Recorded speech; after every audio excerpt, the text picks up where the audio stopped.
Hello, in this video I want to show you how to install Firefox browser on Oppo A17. And to do this we'll need to launch our Google Play Store.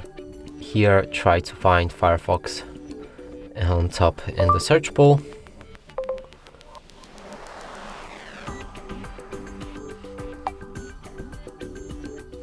Now select this specific app and download it.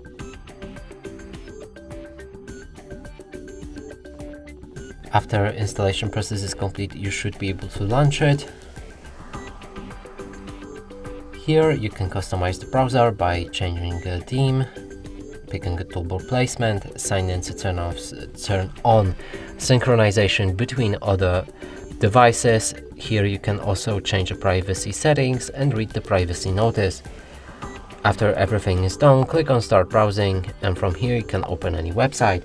And that's it for this video. Hope you like it. Please consider subscribing to our channel, leave a like and a comment below.